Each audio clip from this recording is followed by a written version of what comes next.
So I did the virtual, but it was like an old version. I still have the t-shirt. It's a plain white t-shirt that says I broke the tape at the virtual 2015 New Balance Falmouth Road Race. I didn't even know that was a thing back then.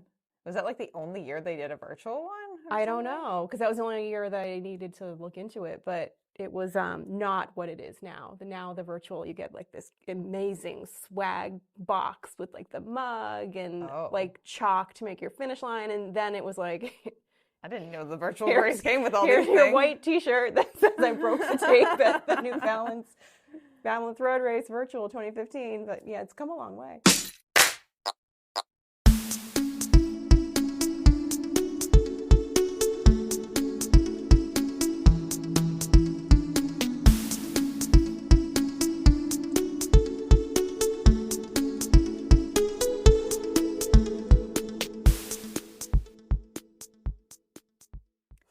Hello, friends, and welcome back to a special edition of Runnah. We're going to keep that in because it's okay.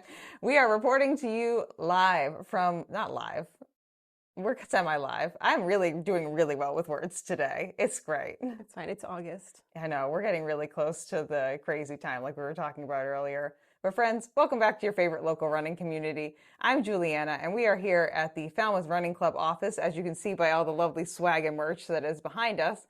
And we are back with the one and the only, the fabulous and the favorite of the pod, Lindsey Benson. Yay. Yay. Thank you for having me back. It feels like such a privilege to be a returning guest on Runnah. I think you're our first returning guest. So exciting. Very exciting. Fan favorite. And also very qualified to talk about the Falmouth Road Race. Like, very qualified. Yes. Because you are, so friends, what we're going to be doing today is talking about some insider locals tips and tricks about running the Falmouth Road Race. Because Lindsey and I both live in town full time, and we've run the race multiple times. She's run it as the social media manager. How many times did we say? 9? I think between, so I think this is maybe my 8th or 9th time running it, like as a member of the team. And I've also run it not with the road race, twice in person. And I was telling you I did the virtual race, which was a thing in 2015. It just wasn't the amazing at-home edition that it is now. I have the white t-shirt. Yes, she has the white t-shirt to prove it. If you need to see any of our mugs, this is my 11th time running the road race, I think. I counted my mugs the other day. And I have 10 mugs. This will be my 11th mug. I think this is my 11th mug too. So we've run the race a fair few number of times. Lindsey has also been behind the scenes for a long time as well too. And we both live in town full time. So we come from a place of authority. Thank you so much for asking. But we're going to give you guys some tips and tricks that you potentially haven't heard like on the big general social channels, or just from people who are just giving general tips, because we have the insider, not dirt, but just like information that's useful, and hopefully you'll find it useful here. But I think it'd be interesting, Lindsey, to start off with talking about how, like, your job with the road race, because that would explain why possibly you've run it unofficially a bunch of times. Right. So I work as the social media manager for the race, and one of my jobs is on race day, you might see like a crazy person running, holding a full-size DSLR camera in one hand. That's me. So I love to do it. I take photos of people along the course, and we'll use them for our website and for our social media for the following year. It's a lot of fun. I did practice, like trained on my treadmill holding a camera before my first time, but now it's like for you. easy. I just do it. And I feel like people have run with crazier items in their hands. Probably. Oh, I'm sure. Like I've seen guys like running with like cinder blocks on their backs. So I think you're probably, this feels okay to me. Yeah. This feels okay to me, but it does give you some kind of like prowess or authority when it comes to talking about things that are like helpful to people who are running on the course, things that you've seen happen on the course. Right. And like just your experience as a runner yourself, like what you find is helpful. Would you like to start us off with a tip, or would you like me to start off? No, I'll let you start. Like I really am like, I'm so, the official tips are like so ingrained in me, like the FAQs. I'm like, what am I even going to say that's you not gotta like break an out that official? box. I'm trying to break out of the box. So yes, you start us out, and I'll see if I can add on from there. Okay. I think once we get going, we'll think of other things, because we were kind of talking a little bit earlier, and I can feel myself spiraling. Good. But my first tip was that you can walk/run to the starting line. And I would say most locals probably do walk/run to the starting line. There are quite a few people. So if you are staying locally, or if you are someone who lives in town, or you live within, like, I would say like probably like a 5-mile radius of the Woods Hole starting line. I mean, if you live further away, you can still run or walk to the starting line. But a lot of people walk or run to the starting line, and it is allowed. You are allowed to walk or run to the starting line. You cannot drive. That is not allowed. No, no, no, no, no, no, no. But you can walk there. I was telling Lindsey earlier, one of the greatest joys in life is walking down the bike path at like 6 a.m. when the sun is rising with a cup of coffee in your hand, knowing that you're going to run the Falmouth Road Race. And it's just like, it's weirdly calm. Like the whole bus experience is very, very, very hectic and very chaotic and just a lot. It's the same for like any major marathon. You know this too, Lindsey. Like the whole like busing and like shuttling experience is always just like crazy bananas cuckoo at any race that you run. But you can avoid that whole thing by just walking. Yeah, and then the bike path goes right there, right into Woods Hole. Directly to Woods Hole. So if you can pick up the bike path anywhere, you have a straight shot directly to the starting line. I guess another tip would be that you can leave your bike at the bike valet. At the bike you valet. You have to sign up for it, but yeah, it's a great option. Yeah, I feel like it's not something that really gets utilized as much as it probably should, but I don't know.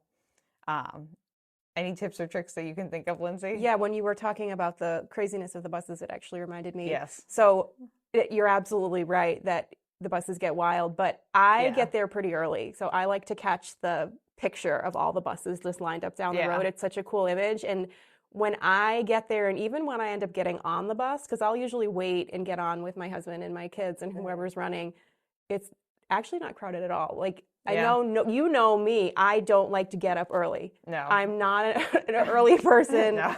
But on that day, if you do get to the buses, like when they start running, it's really quiet and really calm, and you don't have to deal with the craziness. So that is another.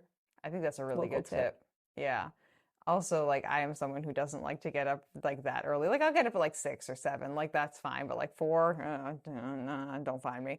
But I would say that it definitely is easier to get up on road race day, especially if you're someone who like really responds to like there being a lot of energy in the air. I find myself on most days when I have to get up, like, which isn't much often anymore, which is thank God.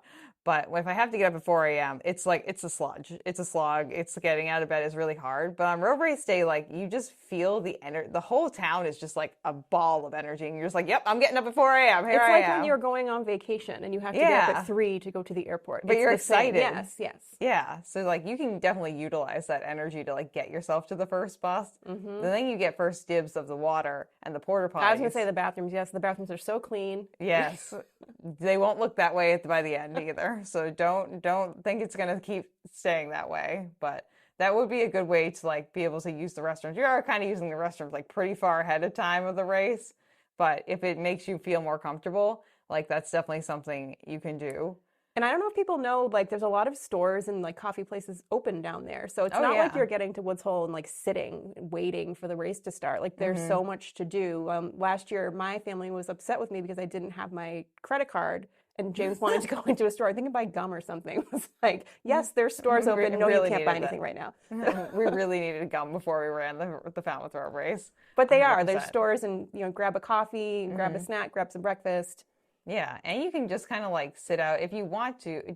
Does the road race have like a clothing donation policy or like a bin or anything like that? I don't think so. I think we actually say, please don't bring extra. Okay. I was going to say, like, if you, because I've not. I mean, we will sweep the area. I mean, we clean up. If you do leave something behind, it's not going to fester on the ground in Woods Hole, but I think, ask that you do not. Okay. I couldn't remember if there was or not, because a lot of like bigger races have the like the clothing donation bins. So. Right. So a lot of those aren't like in August, so you really shouldn't need to have a lot of extra clothing because you're probably wearing what you're going to wear. Oh, I was just thinking along the lines of bringing like a blanket to sit on or like a towel or something. But you could always bring a trash bag because that can go into the trash can after you're done. Yeah, anything that you can put in the trash can. Yeah, and you also like there's a lot of seating and like places to sit in Woods Hole. It's not just like an open field. Like I know like we both run the Boston Marathon a couple of times. You get to Hopkins High School. There's no seating. It's not like a tourist / like runner friendly space. Usually the ground is muddy. It's kind of gross. Like Woods Hole is a lot of streets and benches, You can and sit right on the water, like with your yeah, legs dangling over the there's a little sea. patch of beach Yeah, right yep, there. there is. Oh, which reminds me, I have another tip too. So behind with the area where the starting line is in Woods Hole, there is this private neighborhood that you're not allowed to like set up camp in, but you can like walk or run up and down in, called Penzance Point, which is almost exactly a mile in each direction, which makes the perfect warm up if you are looking to get in a good warm up. And you'll see a ton of people using this. Most people don't know it's back there, but like the 30 like or 40 people that realize it's back there, you can run down. They'll let you do it. You can run down to the end and run back and get like a nice like brisk warm up in, and it's not that crowded. Anytime I've ever used it, it's never been crowded. I didn't even know that was there. It is. I found it when I ran the road race like back in 2017, I think, because Ken Gardner actually pointed it out to me, because that was the year that I like actually was speedy, and he was like, you can do a warm up back on Penzance Point, and now I go down that road as part of my run all the time. Oh. It's nice. But I like to play, if I broke the window in this house, how much would I owe in my head? Usually it's in the millions. These are very expensive houses, but there's a lot of like back roads behind where the starting line is that you can kind of like just like walk around. There's also a beach back there. I think it's Woodneck Beach. No, Stony? Stony, yeah. There is a beach back there. So if you want to literally just go pop a squat on the beach back there, you can, because all those roads are closed off.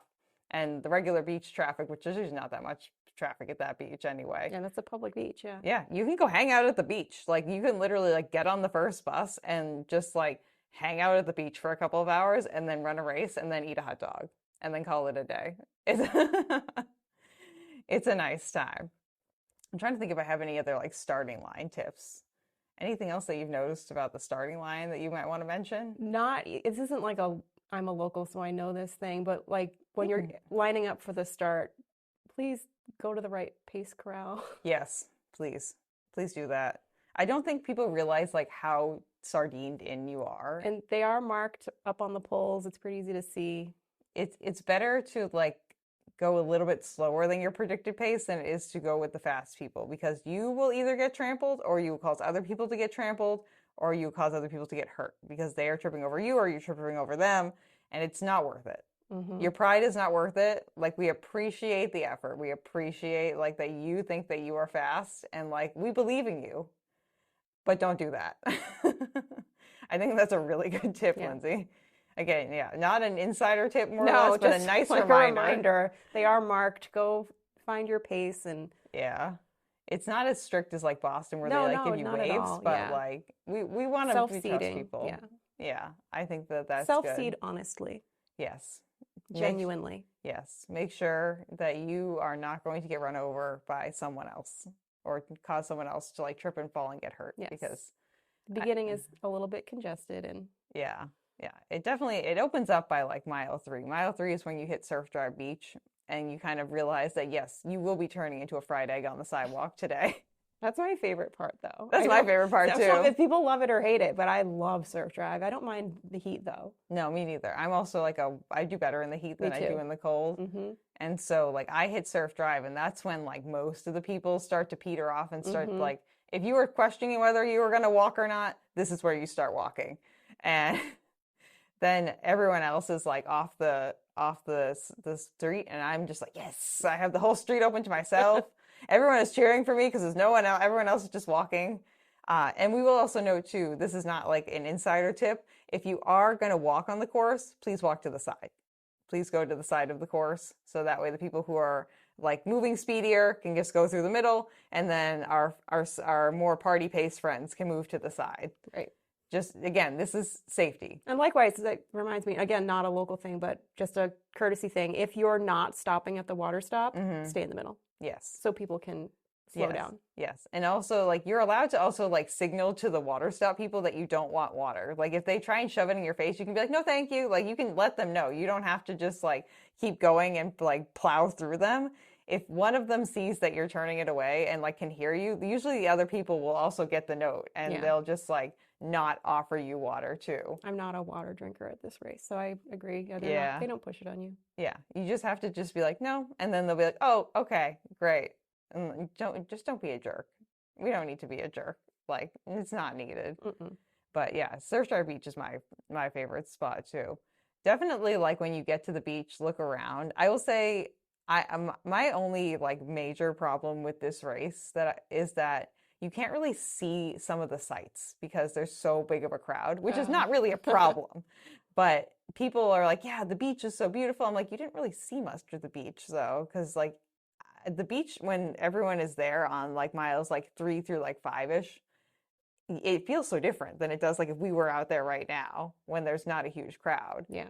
My local tip would be either come back after 2 p.m. on Sunday after you run the race, or go there before or after race day so you can actually see what the beach on Surf Drive looks like, because it's going to look completely different. Yeah. It's like when I ran the Chicago Marathon, I went back to the starting line area where like the bean is and everything, and I was like, whoa, this does not look like it looked like it. Wow, okay, big change. Go look for the osprey nests too. There was one year I ran, Yeah. and like I ran with one of my friends, and we were like stopping and like amazed by the osprey. And Uh-huh. you don't do that during the race. Yeah, don't stop in the exact center of the What are race you course. doing? But they're really cool. And again, before or after, Yeah. check out the osprey nests. Yeah, we have them up on these like big kind of like telephone looking pole doodads that have a big slab of wood on the top. And I mean, they're pretty obvious. Once you see one of them, you'll be able to easily spot the rest of them.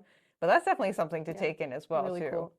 There's a lot of nature here on the Cape that people don't realize is here. Mm-hmm. Like you can probably easily see some like cranes out there. You might be lucky and see like a seal. You might be unlucky and see I was a going to shark. say seals and sharks too. Yeah. I've had some friends who are training for triathlons recently get kicked out of the water because of the sharks. So pay attention to the shark warnings because they are real. There are sharks out there. But there's also a lot of turtles, ton of horseshoe crabs. Holy crap. We have so many horseshoe crabs around here.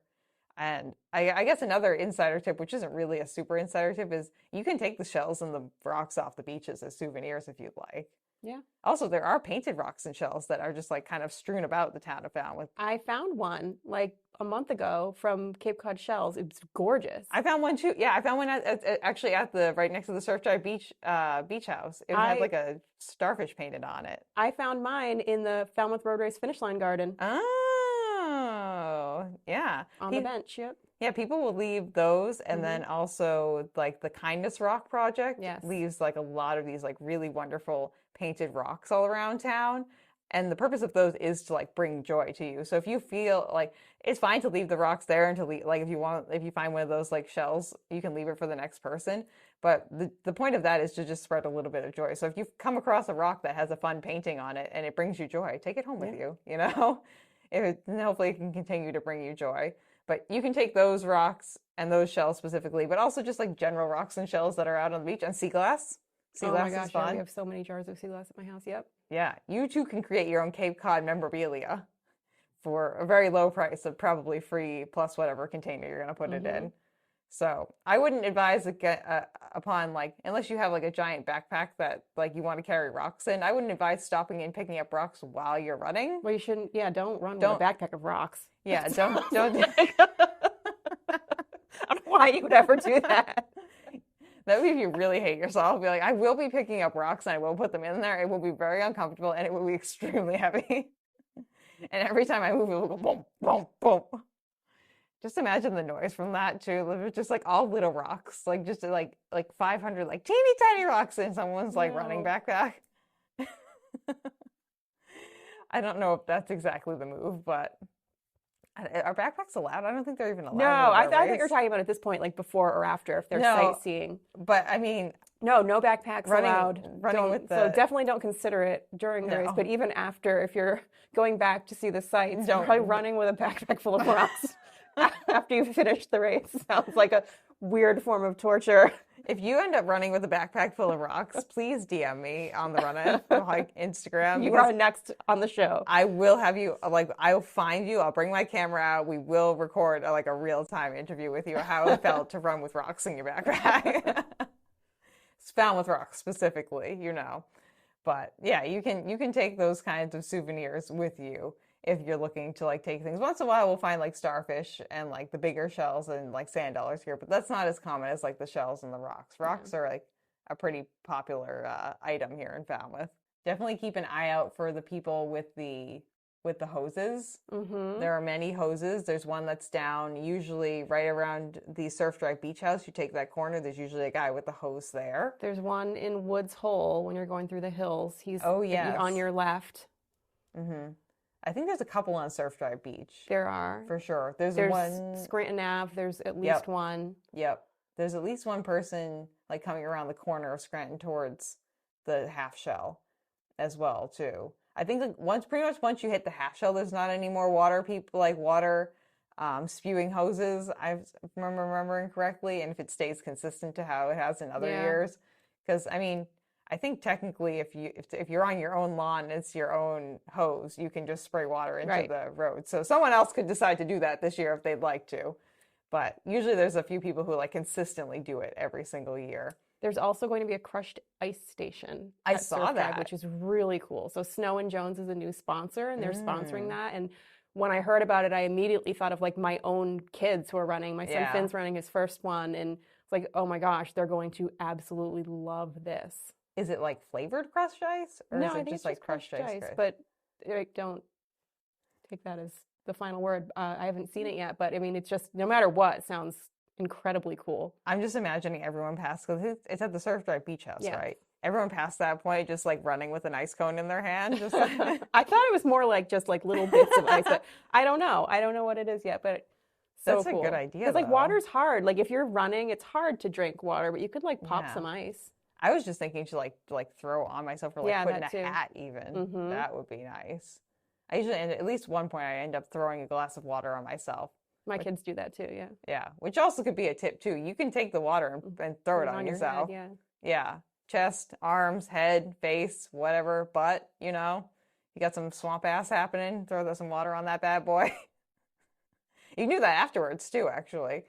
They'll have bottles of water and also cups of water at the finish line as well too. So if you also the ocean if you're hot. Like, like not everyone does it, but like I know I have a few friends who would, you know, when you finish, you can go through the food tent, get whatever, but like the beach is across the street. So if you're really hot, go in the ocean. Yeah, and you can even rinse off too, because we have actually little like rinse off showers at most of the beaches here in Falmouth. So if you're like, oh, I don't want to go home like kind of crusty and sweaty and also like gross from the ocean, you can just hop in the ocean. There literally is one at the Falmouth Heights Beach. One of those, like they look like a tall tan tower, and they have like foot washing stations, and they also have like a little shower, which also you could do without going into the water as well too. So if you decide like, hey, I would like to like rinse down or even take off my shoes and wash my feet off because they're gross, they're right past the finish line. There is a shower that is waiting for you. I was thinking about the finish line now. One of the things that I will say that's not really like an unknown tip would be there's no cell phone service at the finish line. Oh, yeah. Do not bank on this. Do not even think about there being a cell phone service like signal. There will not be. There never has been. There never will be. So as far as there's just too many people. There's too many people. Yeah. We have a town that's built for like a third of like what the population becomes for this like one weekend of the year. And our infrastructure is not built to support like it's this not many. For lack of trying, because I know that the race has tried to bring in like extra, you know, I don't even know what the technical terms are because I am not a technology person, but they have tried to bring in extra whatever it is to like boost the service, and it's just the systems are just so overwhelmed. My cousin Laura actually used to work for Verizon on this, like for like Xfinity on our location, and she would come down every Falmouth Road Race weekend. She told me every half hour she had to reset the internet. She said normally it's like once every 2 weeks. Every half hour. That's wild. That's crazy. Well, when I ran my first Falmouth, I think it was 2014. I wasn't even thinking about that, but like I wasn't going to run with my phone for whatever reason. Yeah. And so I ran, one of my friends ran, and my parents were here. And before the race, we were like, let's meet at the flagpole on Worcester Court. So like we just came up with a spot and we're like, this is where we're going to meet. And it's funny because I did that in 2014. And then every year after, I've not done it. So I just have to like wander and look for my family. But every year before the race, I'm like, all right, we're going to pick a spot. I just forget to do it, but you should do it because it will help you. Yeah, you should pick like meet at the family meetup area. There is a family meetup area that's got like letters, or there's Like You know, there's the meet at basketball hoops. Yeah, meet at the basketball hoops, meet at the hot dogs. Yeah, there's enough landmarks within the ballpark, and then even if you go like a quarter mile outside the ballpark, like, oh, we're gonna meet at the bike valet. Yeah. Or like we're gonna meet like right past the mile 6 marker, or we're gonna meet like, I don't know. There's so many other like weird little things. You could find a house that like you like the look of, be like, yeah, we're gonna meet on the sidewalk outside the house that looks like it's yelling like ah because of the window shapes or something like that. But do not count on your phone working. Do not bank on it at all. I would also say, insider tip too, if you are listening to music that you listen to like over in the internet, download it onto your phone. Your music will leave you. You're not going to have that either. Honestly, you don't even need it. Like, and I'm a person who runs with music. I Oh, no, always you don't need it. And I, even like if I go to track, like they'll be like, here's the workout. I'm like, cool, I'm going to wear my headphones still because I need it. That would also be me. But at the Falmouth Road Race, you don't need it. Like the crowd is there, and then there's like all these like, there's the radio station playing music. There's bands, and it's like cool bands. There's like people with like banjos and accordions and rock bands. There's so much. There's also that what's the cycling studio that's bespoke. Yeah, they have like a party pretty much going over by the Surf Drive Beach House, which is a newer edition, and they're doing like a live kind of cycling class, but they're blasting music. Like if you usually listen to music and you stream it and you can't, don't even worry about it. You don't need it. Yeah. But if you are desperate to have your music, download it onto your phone ahead of time because you're not going to be able to stream anything.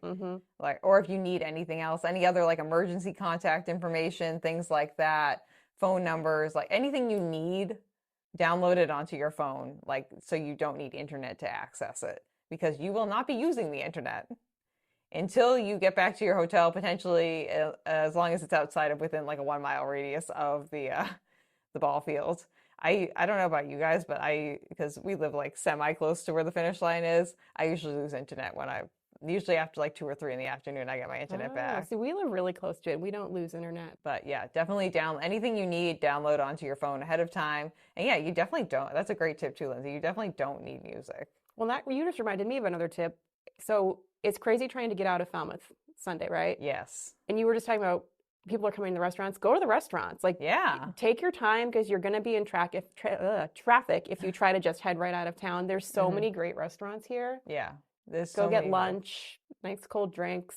Even if you just like want to just go and get a drink like at a bar or like hang out at Liam McGuire's, I'm sure they have live music happening at Liam's on this day. You can walk to the conference table on Worcester Court from the finish line, and it's amazing. It's one of my favorite restaurants. Yes, Lindsay and her family are big conference table fans.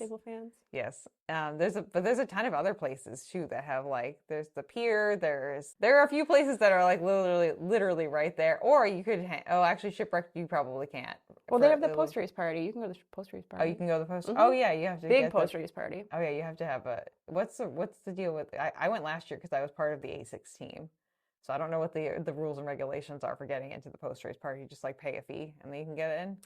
I'm not sure. I'm sure we'll be putting out more. Yeah, check out the Falmouth Road Race website for more information on that. And Shipwrecked. I'm sure Shipwrecked has a lot of information about it. Yeah.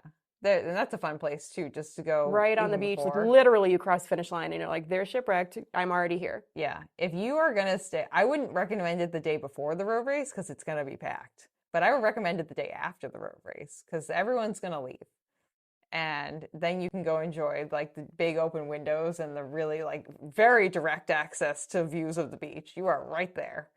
It is really nice. But that you also reminded me too, Lindsay, of what we talked about earlier is that. After 2 p.m., there's no traffic on the roads here. Like, it is gone. It is, like, physically gone. And it happens like clockwork every single year. And, like, I have a view of, like, where the traffic usually hangs out from my window. And by 2 o'clock every single year, it feels like this town is a ghost town. So if you are, like, worried about getting stuck in traffic, my friends, just leave after 2 p.m. Go get a nice lunch, like, have some drinks, hang out at the beach, chill, and then leave after 2 p.m. And you'll be good. It's a nice time. Yeah, if you haven't experienced the traffic after the race, it really is. It's horrendous. It's bumper to bumper. Like literally, I have walked back to the Falmouth Road Race office, which is in the downtown area, to get my car faster than the people who are in their cars trying to get out of town. Like I just passed. They're still sitting in the same spot. Oh, yes. Yeah. And people get angry too. And that So too, don't get angry. Like, it's I no one's know it's fault. frustrating, but like, It's no one's fault. no, It's but just like you put 11,000 runners plus their support crews in one space that is not meant to hold that many people, it will get congested. That's just math. That's all that is. That's not hate. That's not anger. That is math. yeah, you just kind of have to try to be chill about it. And I'm like the least chill person in the world. So if I'm telling you this, like, you have to go into understanding that there's going to be congested, there's going to be a lot of traffic, but you will get out. Yeah. Or you can just wait until after 2 p.m. and you won't hit any traffic. Trust me. It literally, like, it's wild.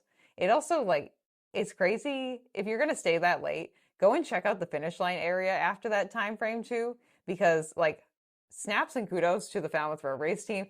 You guys get that finish line cleaned up, like, fast. That's the Dimsey team. Yeah. Oh, is it the Dimsey Yep. team? Okay. The Dimsey team, like, it is, you would never know. If you go after, especially after like 3 or 4 in the afternoon, you would never know there was like an 11,000 plus person road race happening there earlier that day. Same with the trash. I would say shout out to the volunteers and to Kavosa because they Oh, yeah. get every scrap of trash starting at Woods Hole along the entire course. Like, you'd never know. And this is in my neighborhood, the finish line, and I'll walk my dog the next morning and you would have no idea that there was a 11,000 person race here the day before. There's nothing.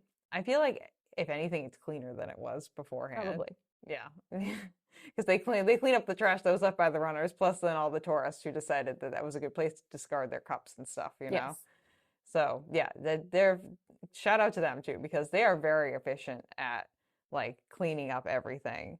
So if you, I would recommend if you're going to stick around, like go and check out the finish line area the day afterwards. Go spend some time at Shipwrecked. Go just enjoy the course itself. Go down to Surfside Beach. Check out the views of the beach and the houses on Stilt stilts. houses. There's one for sale. Oh, is there? There's no house on it. It's just the stilts. Oh, is it? Oh, it's that one. Oh, that one's been for sale forever. I know. That's been like years now at this point. You can own a piece of Falmouth legacy. There you go. History and legacy. It can be yours for probably like a mere like $3 million. For no house, just some stilts. And it probably is still $3 million. Yes. Because like land that, and it's probably land that's going to be going, unfortunately, like underwater. Eroded and underwater after not that long. So enjoy it while you can. Come down here and enjoy some nature and some running and all those fun things. My personal tip and trick is get to know as many people in town, because then you turn into a local celebrity. Because everyone, the interesting thing and the juxtaposition about the Falmouth Road Race is it's so local, but it's so international all at the same time. Like we have like this town is. Do you know what percentage of the runners are usually like locals? I don't know. It has to be decently high because we get the local only entry period.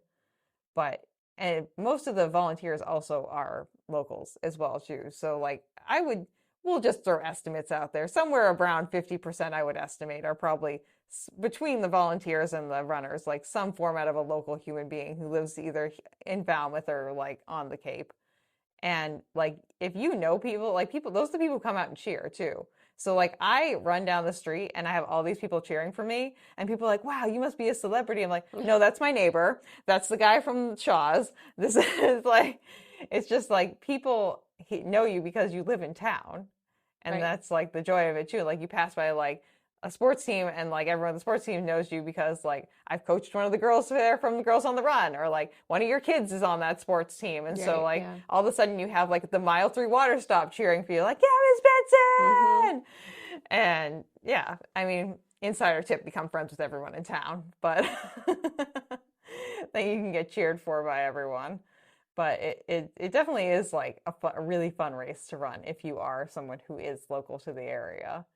But then again, you get the people from like India and like Japan and like Botswana who are here. I've made friends with people through the race who are from not here. Like I met, I don't know if you know Gary, who comes from Canada. Oh yeah, Gary from Canada. Yeah, Canadian I met Gary. him through the race. He's not coming this year, unfortunately, but he's like such a cool person who I met through the race. Yeah. Who else did I meet? I mean, Brian Baker I know very well now too. He's technically kind of a local, but he lives in New York. I feel like I've just met a lot of people in passing as well too. And then of course we get like the Olympic athletes. Right. Who are here as well. When I was out walking my dog a few years ago, someone asked me if I knew where they could do like, is there a place where they could run on grass or something? And I was like, Yeah. are you Gemma Steele? She's an elite runner Oh from my Britain. God. I was like, can I take a picture with you? And then, yes, you can run over there. But yeah, it's so many cool people. Yeah. It's just that, again, like the people who are like really high tier athletes who like, yes, Oh, Lindsay. yeah. So Would you like to say I would something? like to say something. I completely forgot about this. Like one of the I like moments watching that that come across your so face. excited about. I got to ride in the elevator with Tatiana McFadden. I love Tatiana Right? McFadden. And I like got to the top and like was like texting my parents. Like, I just rode in the elevator with Tatiana McFadden. She is like Claim to amazing. fame. Yes.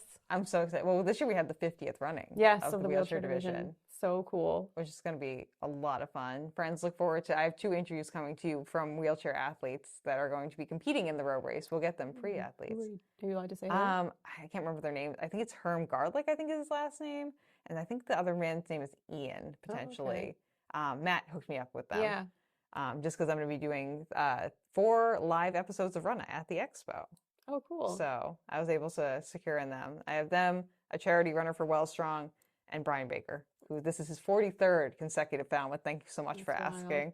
Yeah, he has that tank top that he replaces the number on every year, which I think is funny. But yeah, you can meet people like Tatiana McFadden just like hanging around, just like they're just in town, you know. At the casino wharf in the elevator. Yeah. Also, I guess kind of an insider tip, if you do live locally or if you own property locally, you can host an elite runner. It's not really like an insider tip, but if you're someone who like really enjoys the sport of running and wants to support like an elite athlete and really just enjoys being able to interact with elite athletes in a kind and respectful manner, please and thank you, you can do that. Like, yeah, it sounds so amazing. Like it's one of the things that's like on my list for when my kids move out.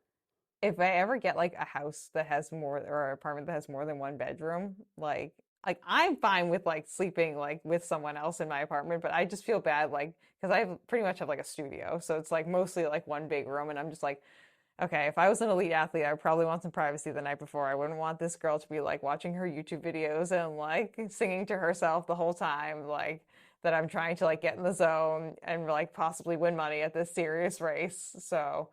But if I ever do get like I have like a second room, I would love to host someone because that'd be a lot of fun. I love being a tour guide too, and getting someone to be like, friends, okay, we're gonna go to the Knob and we're gonna go to the lighthouse, and I have like a repertoire. My friends know when they come down here for the first time, they get a tour. Yeah, all the must-sees. But that's something you can't do. Like they're always looking for households to host athletes. It's how Scott Gelfie's daughter Hannah got married to Ben Flanagan. You too can find your own Ben Flanagan potentially. No promises, but you know, it has happened. But yeah, that's definitely something that I think doesn't really get as much like love as much. I think it gets talked about by you guys at the road race, but it just is something that I don't know, I guess isn't like flashy enough that people like really tend to gravitate towards. Yeah. But it is something you can do. There's a lot of like little hidden crevices here at the road race. We'll also say, just like because we were talking about Tatiana McFadden, if you are an adaptive athlete, like the race would love to have you. So don't feel like you're limited by just like running like via your feet. You can also like, well, run via your feet and have like other challenges like being blind or things like that. Or you can be an adaptive athlete in another function or fashion, and you can use your wheelchair, or you can use some other type of adaptive device, or we have the push room chairs as well too. So like, I feel like as far as it comes to like being an adaptive friendly race, Falmouth does a pretty good job. Like we have a pretty robust, and Matt, who many of you probably already saw on the podcast, does a really good job like bringing in the adaptive athletes, I feel. He does. So it's nice to know that that is an option for you too. If you're sitting here thinking, well, Juliana, like my feet, me and running, we're not like best friends about that in that kind of way. You can run in your own kind of way, which is a lot of fun. Well, I was just working on something for coming up, I think Wednesday, we're announcing or reminding everyone of our sponsor for our duo division. Oh, so I was doing a little write-up about that, and the team that came in first in the duo division, which is a runner pushing a person in a wheelchair. Think Rick and They Dick Hoyt. finished, I don't remember what their time was, but I think their pace was like a 6:13 mile, which This is freaking crazy. I can't propel myself at that speed, No. let alone pushing Control a chair. right up those hills. Like, it's just incredible how athletic some of these teams are. I think I've sent you before the podcast episode that I listen to before every marathon the one with the Kyle and what's his name, Pease, where Kyle's just like, I think Kyle's like 35 or something, and his brother's like a little bit older than him, but they run Ironmans together. Kyle's the gentleman in the chair, and then his brother's the one who pushes him. But like, these guys are crazy, like, talented, and I'm like, and they're like winning Ironman, like outright, like not even against like other duo teams, but like outright winning these things. And like, yes, Kyle does have like a boat that they push him in and stuff like that too, which is another wild thing. Like, I can barely put my own body into the water. Well, the duo that we're featuring with our sponsorship, I don't know if you remember her, but the person who's in the chair, her name's Carol. I adore her. She is the one that during the race from her chair gives the Queen's wave. It's like she's Falmouth famous for this. Like, just the best little athlete doing the Queen's wave. And she wears a crown. She's so cool. Like, when I see her, I like beeline across the expo to go say hi to her. Oh my God. I love that. I just love how many like characters there are here too. And like, every race has their own characters and their own people who kind of like show up every year. I mean, like, or that are on the course. I mean, the Boston Marathon had, what's the dog's name that passed away? Spencer. And Penny was his sister, Spencer and Penny. Oh, they were so cute. I'm so glad we got to see them before they passed away, because they were so cute. We saw them the year that we were in together. I remember seeing them. And then Santa was like a little bit before them, I think. Santa's also out on the Boston Marathon course. But we usually have Lobster Man, the guy who runs in the lobster costume. And Flip-Flop Guy. There's a guy who usually runs in flip-flops. Yeah, the lobster guy, I think he's run it every year that he's ever run it in a lobster suit. Which is wild. It's a full lobster. I've mentioned this man before on this podcast, Lindsay. This is a full lobster suit. Like, just imagine someone encased in a lobster, and you're probably imagining the correct thing. Because it's wild. Like, it could be 90 degrees, 90% humidity. Every picture of him in that lobster suit that I've smiling. He is just having the best time. I mean, I can't speak for his pre-race ritual in any capacity, but you know. He's just having the best time ever in that lobster suit, and I just love it so much. But yeah, I know this is a guy who runs in like Old Navy flip-flops too. It's not. I can't even wear them. Literally, I'm not allowed to wear flip-flops. I don't remember the last time I wore flip-flops. It's either like the Birkenstocks that you have or like Tevas. That's like my sandals that I wear. Because they have the arch support built into them. Because we are collectively old women. Yes. But. But like, I can't imagine running in a pair of like cheap, like $1 flip-flops. No. Like, that sounds like a one-way ticket to the ER for me personally. But there's a lot of other people out there who I'm sure we're forgetting. We can also highlight Maddie, who is Maddie Wilson. Yes. Yes, I love her too. She is our pink wheelchair friend. So she has one of our adaptive athletes, and she has a bright pink wheelchair. I think she's like, how old is she now? Like 12, 13? She's older than that. I think a little bit older. I always like refer to everyone, I think, are they older than James or less old? So I think she's a little older than James. It's maybe like 14, 15 maybe. But she races out of Worcester a lot too. Oh, okay. Because I've seen her when I've done 5Ks out. We both grew up in Auburn. Yes. There's a 5K that used to run out of Auburn, the Broder 5K, and she would always be at that, and I would always go talk to her and her dad. Oh, okay. Maybe everyone from Falmouth just came from Auburn. That's just kind of like the long and the short of it. We're just all from the Worcester area, and we decided that we were done being landlocked, and we decided the beach is for us. And here we are. But, okay. Well, I want to shout out the nonprofit runners, too. Yeah. Usually they're marked by, like, something on their bib, but so many people who are running for nonprofits and just raise so much money. Well, that's also they do so much good. Well, that's also kind of an insider tip, too, is that, like, you can, if you don't get in via the lottery, you can run for a nonprofit.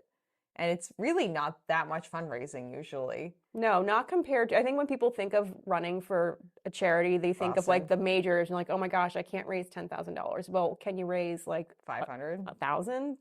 Sometimes some of them are even like only like $400 to $500. Well, then insider tip for Falmouth people too, if you have your own bib because you're a resident, you can also fundraise, and you don't necessarily have to raise a minimum at that point because you're not using one of their fundraising bibs. You have your own bib. It's like extra on top. So there are some folks this year who are doing that. You've done that before, correct? Or was that My kids do it. Okay. Yes, they have done it before. Yeah. So if you want to fundraise for a charity, you definitely can't. Like, if you have like something that means really, I like, have fundraised for a charity, but yes, yes, yeah, yeah. But if you want to do it on top of yes. just already having a bib, you can definitely give back to a good cause that's doing a lot of good. And like we talked about in the episode with Andrea, where she talked about the charity bibs program, a lot of the charities here go back to local organizations, a lot of local charities. It has to be like a Massachusetts-based charity to have access to this program, I believe. Yeah.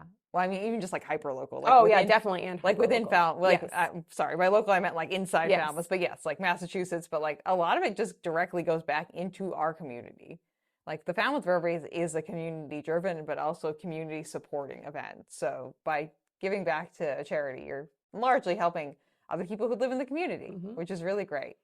So that's definitely, that's a really good tip. Yeah, Lindsey. and that reminds me, because there's like, sometimes you'll hear chatter like in groups online and whatnot. It's like, oh, it's too corporate. And it's like, it's not corporate really at all. It's run by local people. Literally the whole team like lives in town. Yeah. You know, we're supporting local nonprofits. I mean, we have a corporate sponsor, and that's pretty much, that's where it ends. Yeah, yeah. And I mean, any race that's going to be as big as the Falmouth Road Race is, if it wants to continue, needs to have a sponsor that's that big. It's just that's just math.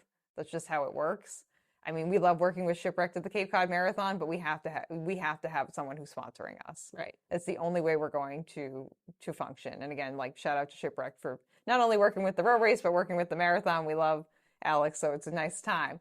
But you don't know everything that's happening behind the scenes. I think another thing I don't know if you saw this because I put it on Facebook, but remind me with Shipwrecked. So if you're in town and you're running, like say maybe Saturday night before the road race, doing a little shakeout run, if you see the Shipwrecked free shuttle, they will cheer for you. Oh my gosh, because I was running Saturday night and it was late. Like, I don't think I left my house till 7:30. So this was probably around between 8 and 8:30. I ran by the Shipwrecked shuttle, and they were so excited to see me running. And like, I don't know you, but they were cheering and like trying to give me high fives out the side of the golf cart. So yeah, watch for the Shipwrecked shuttle. They are super enthusiastic fans of local runners or runners who are in town for the road race, I would imagine. Yeah. Well, I think that also plays into the fact that, or the tip that Falmouth in general is a community that's very runner aware and focused and supporting. Like, I'll go for a random run and I'll get someone like high-fiving me or like screaming off their porch, "Nice job!" And like, you just get random like people being like, "You're looking good out there." And they're just saying it because they're used to like other people being, either they themselves run, or they're just used to people running by their house so often that they're like, "Yeah, that's a nice time. Good job." I feel like at least once a run, as long as I'm not like alone on the trails by myself, I get like someone being like, "Yeah, good job," or like someone like clapping for me or honking at me in a positive manner, or just like cheering for me from their porch or something. When Matt and I run with the kids sometimes, they're both training for the race. Oh, you must get so much cheering. Yes. They get a lot of support from just random people. Random people. This is definitely something that's like unique to Falmouth as well too. I mean, you and I have run in Auburn. There's usually not anyone cheering for you in Auburn. No. You're usually also the only one who's running in Auburn. That's like usually, even if you're not here around the road race, there is a lot of people out running at all hours of the day. And you will see another runner, whether you like it or not. Literally, unless you're out on one of the more like off the beaten path trails or something. But it's a very runner-centered town, which works out that we have a road race here, you know? Yes. It's a good combination. So expo tips, I mean, I think you have to decide what kind of expo experience you want, because that's a good tip. Choosing which day and what time of day you go is going to really shape how that is. So like, it can be really exciting to go when it opens, because it's like, there's like a countdown, there's a line to get in. Yeah, the like, woo! But then you have to understand that you're going to wait in line outside until it opens. But really cool experience. And also, you get first dibs on all of the merch at the expo, which is really cool. And the free stuff that's also being handed out by people. Other time that's really crowded is right after the kids run.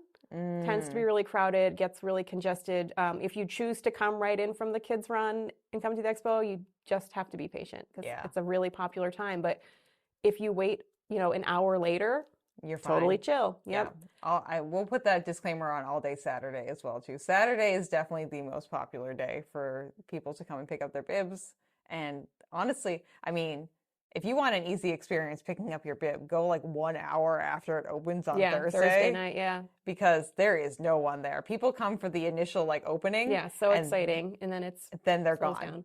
They're gone. And then you pretty much have the whole expo to yourself. And it's a great day because like the people are still stocked. Right. You'll have everything will be available in your size. Yep. You can get everything you want. I know people are sad when, it's Saturday afternoon, maybe they start to run out of popular sizes, but yes. Thursday, yes. I think you and I have also been the person that people who are coming later, like, they're like, can you pick up this shirt for me in this size? Maybe. And you're like, okay, I'm going to see if they have it or not. And you kind of are a personal shopper for a few people who might be showing up towards the later day of Saturday, just because they know for a fact that, like, yeah, there's not going to be anything left. And, like, yeah, if you do kind of show up on Thursday after that initial rush, the road race, like the people who are there as vendors know what the numbers are that they're probably going to be dealing with for the weekend. So they came with like 11,000 people's worth of stuff. And only, like, it seemed like there was a lot of people in front of you at that opening. It was probably only like 400 or 500 people max. So they still have almost everything left. So you don't have to worry about that initial rush taking like the merchandise away and things like that. They have plenty. They have plenty to go around. Like, don't worry about it. And yeah, decide, like, do you want to have like a nice relaxing experience? Do you want to just get in and out? Parking is also not a problem necessarily, but a challenge. It can be a challenge, especially on the morning of the kids' run. Yes. Yeah. So Saturday morning, I believe. Yeah. All day, most of the day Saturday. Most of the day Saturday, you're gonna have a challenge finding a parking spot, getting in and out. It's just it's crowded. I always tell people to allot at least another 30 minutes for parking. Like, but you'll find it. You just have to be patient because people are always leaving. People are coming, they're leaving. So you'll find a spot. It's a flow. Yeah, and definitely, like, if you want to get in and out, you can. The only thing that you're required to do is pick up your bib and hopefully pick up your goodie bag, which includes your mug and your bag and your lovely, like, poster and also the program for this year. It's digital. Oh, it's digital. Yeah, it was last year too. Oh. Maybe that's why I didn't have one. I throw them out. I'm so sorry. I love them. I still have all mine. So I have one of the posters still. I try and give the posters away. I don't feel as bad about the programs, but the posters, I love the posters. I only have one framed right now in my house, but Which one is it? I don't even remember. It's just one of the beautiful like painting ones. Oh, okay, it's not the one from a while back. It's not a recent one, which is like what I'm saying. Now I have like a bunch of them in my room that are still rolled up, and like we're kind of in the process of moving our youngest child upstairs and turning his room into an office, and I'm already like dreaming of like having road race posters framed, like hanging them on the walls. I was just wondering because I only have one road race poster framed as well too, but it's the one with the houses on the stilts. Oh, because I love Sunrise Beach, my favorite beach. But that one, I was like, oh gosh, we got to frame this one. This one is mine, and it just stays up year round in my apartment. You got to have at least like one nod to the road race. And also, I know that you posted recently about like the mug displays. I got to send you a picture of my mug display too, because that's something that definitely happens around here too. Is people who run the race every year, they know where their mugs are. Ours are in our sunroom on a mug display. They're like hanging on hooks and on a shelf, but it's all together. Yes, I have a display. Yep. We do not drink out of them because then I don't drink out of mine. Yep, nope, I do not drink out of mine either. They live in like a little like just decorative chest that's in my kitchen, and they're all lined up by year. Mine too, by year. It's funny too, because if you go into anyone's house who lives in Falmouth, you'll find at least one Falmouth Road Race mug. It's like, it's a bare minimum, at least one. Yeah, we have some of the like really cool vintage ones that my parents had, and I've like inherited these mugs, and we keep like pencils in them and stuff on the kitchen counter. They're so cool. That's a lot of fun. Yeah, it's one of those things that it's so unique to Falmouth. But also, like, to people who live in town, it's such a mundane thing, too. It's like, of course I have a Falmouth Road Race mug. Like, what are you talking about? Well, I was stunned. The Instagram channel did a poll. And it was like, do you keep them on a display or do you drink out of them? And I think the last time I looked, the majority of people said they drink out of them. And I was like, oh, who drinks out of them? What, something could happen to your mug. You could break that thing. You use it for what it's intended? Blasphemy. Right? I can't imagine doing that. No. That just feels weird to me. We usually have a bunch too. Like this year, there's 4 of us running, so we're gonna end up with 4 mugs. But like the one that goes in the display, don't touch it. And I imagine too, if you ask nicely enough, they would give you an extra mug because you do work for the road race. I'm sure. If you were like, yes, I need a mug because all my coffee mugs are broken and I just so happen to really. I'm a teacher, so I feel like those are words that I will never speak. All of my mugs are broken. I'm sure you have plenty of like Miss Benson or like Teacher of the Year Yes. mugs or like World's Best Teacher mugs or things like that. That's a really good teacher gift most of the time, unless you live in Falmouth. I feel like the Falmouth kids should get more creative. They know. They know that you have mugs. We do have mugs. We have many, many mugs. Mugs. So many mugs. All the mugs. But those just go in the cabinet. Yeah. The road race mugs are special.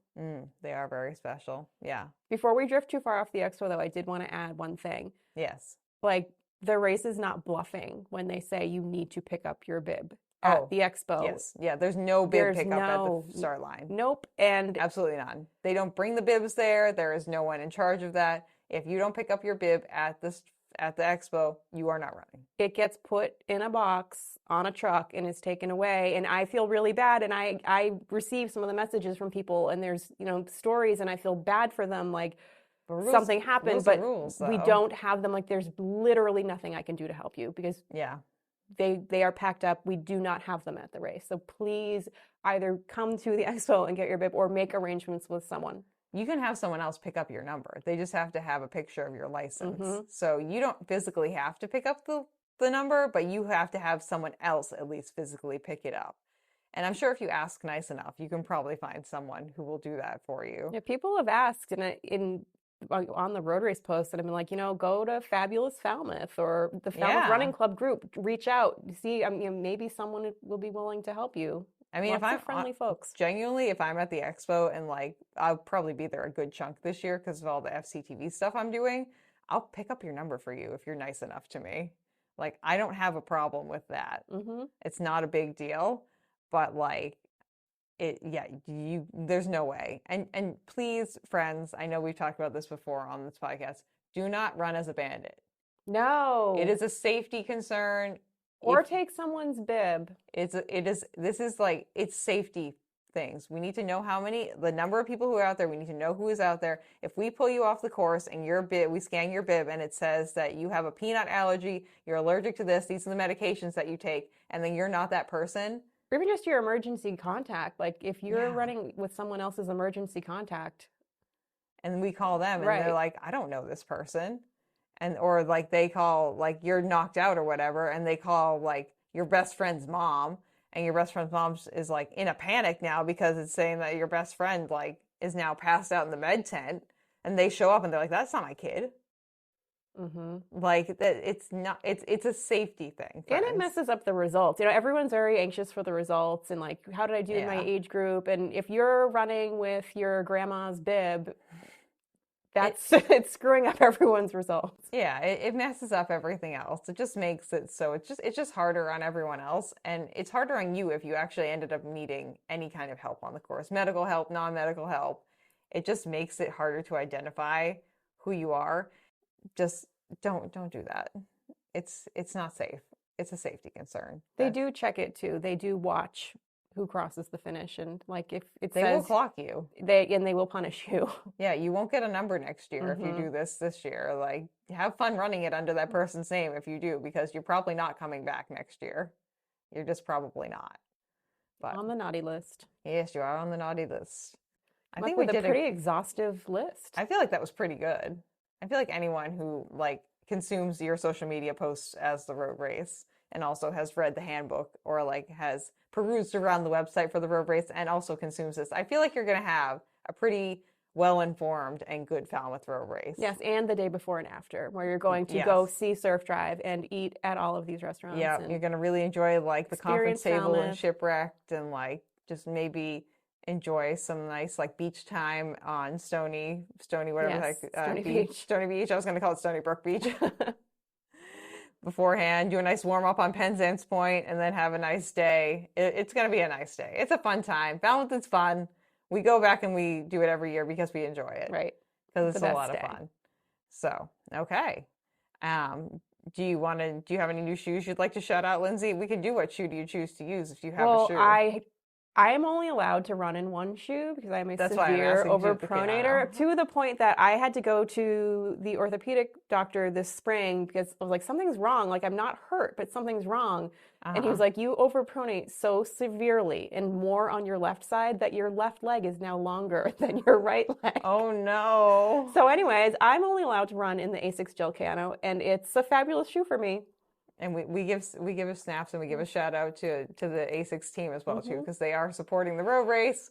And I mean, I like a lot of the Asics shoes too. So there's some nice shoes. Go check them out. Lindsey is a lifetime, whether she likes them or not, Kayano fan. My kids though choose them too. I tried bringing Finn shopping for shoes, and he was like, they don't have kids Asics. No, thank you. Brand snob. Yes. You know, he knows what he wants. He does. He knows what he wants. Yep. Okay. And if people want more information on the road race itself, why don't you tell us what the handle for the road race is? I'm pretty sure we know what it is. But Falmouth Road Race, yep. And is it falmouthroadrace.com or .org? .com. Okay. So that's where you guys are going to be able to find all the official information there. And Lindsey is the one behind the social media account there. So I'm assuming if they send a DM, it's usually me. Hopefully I have an answer for you. Sometimes I tell you to email info@falmouthroadrace.com, but yeah. I am very guilty of doing the same thing with the Cape Cod Marathon stuff, because sometimes people ask me questions and I'm like, I either know that I don't have the authority to answer that question, or I know that I don't know the answer to that, and that Kathy will get back to you as soon as she can. Yes. So if I send you to office staff, they are delightful and they will find you the answer if I don't have it. Yeah. And also, as we're moving into like the peak Falmouth Road Race season and the races, when this comes out, going to be this coming weekend, the team is very on top of answering things. They know that people have a lot of questions and people are going to be asking a lot of questions. So don't feel like scared or shy to ask any questions. They should get back to you as soon as they can.